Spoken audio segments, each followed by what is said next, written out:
Hello once again, everybody.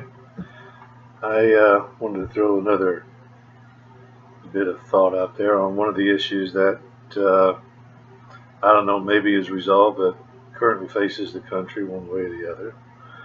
So I want to talk about gay marriage and really how, in my opinion, the homosexuals in this country allowed themselves to be used, abused, however you want to say it, by the socialists and the Democratic Party. So let's take a look at how that was done. Basically, you had a lot of the Democrats that back in the, I don't know, 90s, 2000s, early 2000s, all of them saying, no, we're not for gay marriage.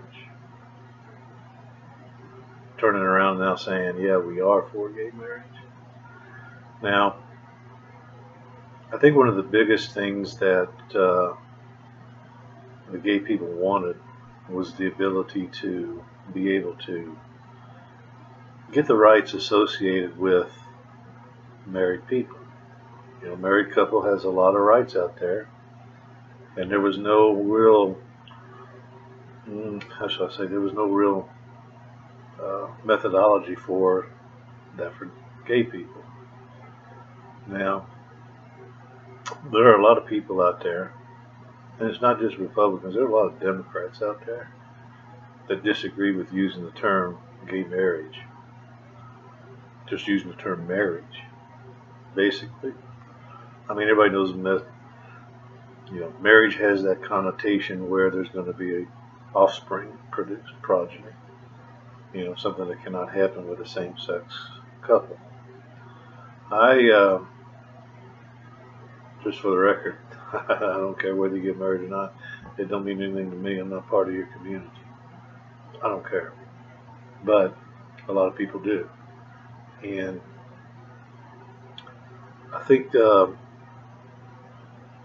what should have happened with the gay community, instead of having the socialists and the Democratic Party tell you, well, this is how it's going to be done, and this is how we're going to fight, and this is what we're going to get.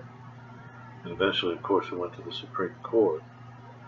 I think what the people in the gay community should have done is come up with a different term for marriage. I fully believe that if you would have announced that rather than using the term gay marriage, you wanted to use the term life partner and kept the term marriage out of the whole equation, I fully think that hell, half the Republicans out there wouldn't have cared whether or not you entered into a life partnership or not. And all you had to do then at that point was go to your legislatures and say, hey, look, we want the term life partner to be equated, you know, to husband and wife. You know, we want that kind of deal. And of course, you have to come up with different things. Two men together, there's one husband, but there's no wife. You're both husbands. So you need to come up with a completely new terminology anyway. And that's where I think the failure of the gay community leadership came into play. They just simply rolled over and said, you figure it out for us. Take care of this problem for us because we don't have the guts to do it ourselves or the brains. They just didn't have it. And what wound up happening? Turmoil across the country, more people hating gay people now probably than ever before because you're trying to equate your lifestyle with theirs and they disagree with it. They totally disagree with it. So it just makes me wonder whether or not you did the right thing. I think basically you should have came up with a term like life partner or whatever term you wanted to use. You don't have to use that one.